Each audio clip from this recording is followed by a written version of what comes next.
안녕하세요. 절대성 TV 문상희입니다. 지난 시간에 이어서 인간의 그 대뇌 구조와 성욕구와 관련돼서 말씀드리기로 하겠습니다. 인간의 대뇌 신비질의 기능은 후천적으로 어떤 교육을 하냐 그 향방에 따라서 그 작용과 기능이 달라질 수 있습니다.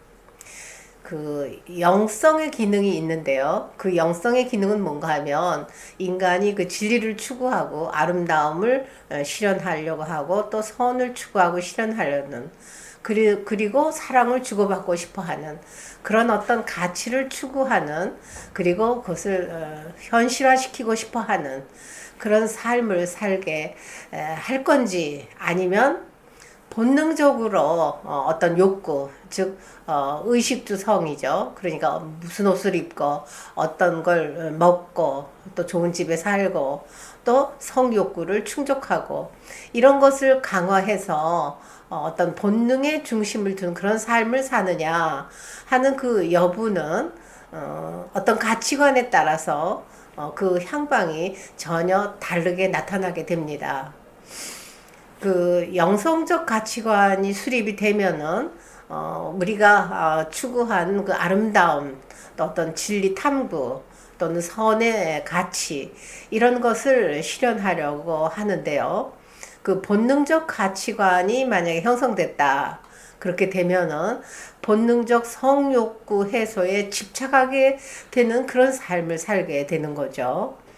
그래서 결과적으로 글로벌 성혁명이 위험한 이유가 바로 후천적으로 학습되어지는 그런 모든 교육들이 본능적인 대뇌 변연계의 외모 또는 어떤 음식, 뭐 식욕 또는 어떤 성욕구 이런 가치를 실현하는데 그 뇌의 기능을 강화시키는 그런 교육을 한다는 거예요.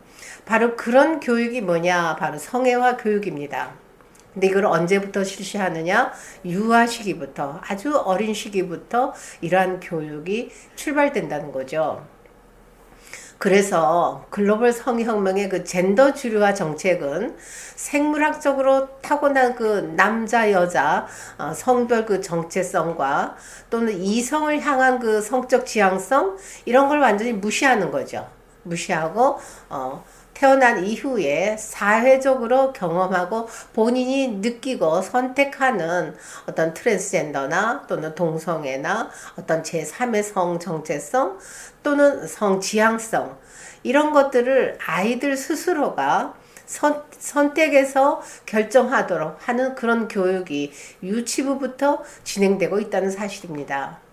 그래서 실제로 미국의 그 캘리포니아주 초등학교에서는 4살부터 동성애를 비롯한 그 제3의 성관계에 어떤 윤리적이지 못하죠. 그런 비윤리적 성지향성을 아주 정당화, 즉 정상적인 성별 정체성이라고 인식시킬 뿐만 아니라 그런 성별 정체성을 스스로 선택하도록 유도하는 그런 교육이 실시되고 있습니다.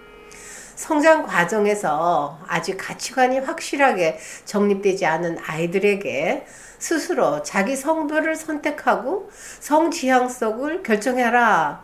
이런 교육은 매우 위험한 폭력이라고 저는 생각합니다. 우리나라에서도 역시 이 성주류화 교육 시행으로 학교 교육과 또는 사회 그 대중 매체, 영상 미디어 특히 이런 그 미디어를 통해서 성적 자기 결정권에 의해서 자기가 선택해서 어떤 제3의 성별을 선택하고 또 뭐 동성이든 이성이든 또는 양성이든 이런 것을 아이들이 스스로 선택하도록 교육을 하고 있습니다. 거기에 따라서 성행동 역시 너와 네가 서로 동의하면 그냥 자유롭게 성관계 할 수 있어. 그게 바로 성적 자기결정권이야 라고 이렇게 교육을 하죠. 그래서 우리 미래 세대들이 그 대뇌 변연계의 성 본능대로 작용하는 그런 자극하는 성교육을 학교에서 받고 있다. 이것이 이제 굉장히 심각한 거죠. 그래서 이러한 교육을 통해서 어떤 교육 영향이 미쳐지느냐 했을 때 성충동이 어떤 성호기심이나 그 성충동이 자극되었을 때 스스로 자기 자신이 성욕구 조절 능력을 상실할 수 있는 아주 매우 위험한 학교 성교육이 된다고 그렇게 생각할 수 있습니다. 그래서 학교와 사회는 성욕구의 목적을 바르게 인식해서 스스로 아이들이 성욕구를 조절할 수 있도록 좋은 올바른 가치관 교육을 해야 한다고 생각합니다. 성욕구가 인간에게 있어서 왜 그런 성욕구가 존재하느냐? 그것은 분명하게 어떤 방향성, 즉 목적성이 분명히 있어요. 그게 뭐냐? 바로 아이를 낳아서 종족을 보존하고 가족을 형성하고 또 부부간에 서로 사랑을 성장시켜 나가면서 행복한 삶을 살아야 되겠다. 즉 행복한 삶을 추구하기 위한 것이 바로 성욕구의 목적이죠.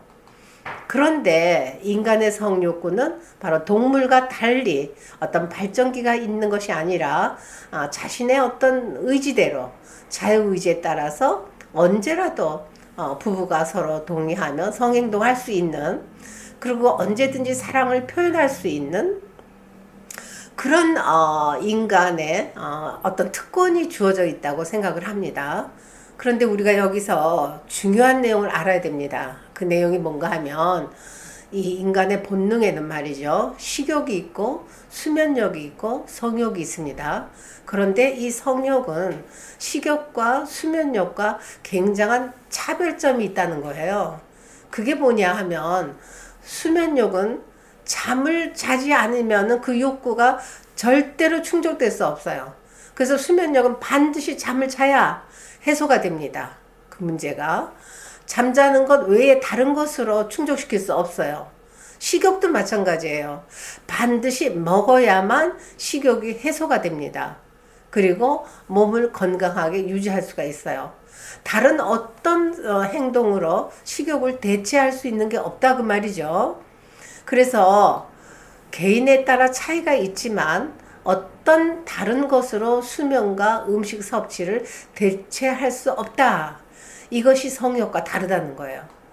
그러면 성욕은 뭐 어떠냐 했을 때 성욕은 반드시 성행동으로만 해소 가능하냐? 그게 아니라는 거예요. 성욕구는 성적 행동이 아닌 다른 행동으로 얼마든지 해소 가능하다는 거예요. 대체해서. 그럼 뭘로 대체할 수 있느냐? 바로 운동을 한다. 뭐 스포츠를 즐긴다. 뭐 등산을 한다. 또는 뭐 좋은 아름다운 음악을 감상한다. 또 자기가 좋아하는 취미 생활을 한다. 이런 다양한 자기가 좋아하는 어떤 활동을 통해서 그 성적 에너지가 그런 취미 생활로 발산된다는 얘기예요. 그래서 그 성욕구가 해소 가능하다. 이렇게 이해할 수 있습니다. 그래서 자신이 좋아하는 어떤 취미 생활을 늘리거나 또 자기가 좋아하는 책을 읽거나 또는 좋아하는 음악을 감상한다거나 영화를 감상한다거나 또는 실질적으로 농촌에 가서 봉사활동에 참여한다거나 또는 자기가 원하는 어떤 자원봉사 활동을 한다든가 또는 예술활동을 통해서 또는 창작활동을 통해서 또는 종교활동을 통해서 다양한 영역의 활동이 많습니다. 그래서 자기가 찾아서 자기가 좋아할 수 있는 거, 자기가 적성에 맞는 거, 그런 활동을 찾아가지고 성욕구를, 성충동을 얼마든지 대체 가능할 수 있다. 이것을 저는 여기서 강조를 하고 싶은 것입니다. 그래서 학교 성교육에서 아이들의 성욕구를 스스로 조절할 수 있는 그런 능력을 배양할 수 있는 건강한 가치관, 교육이 반드시 실시되어져야 된다.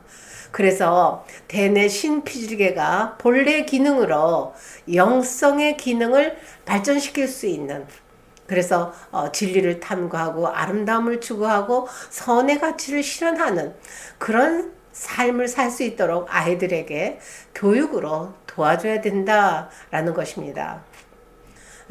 이렇게 끝까지 들어주셔서 감사합니다. 그래서 이 핵심 내용은 바로 식욕과 성욕과 수면욕, 이것은 차이가 있다. 그걸 확실히 인지하시면 고맙겠습니다. 감사합니다.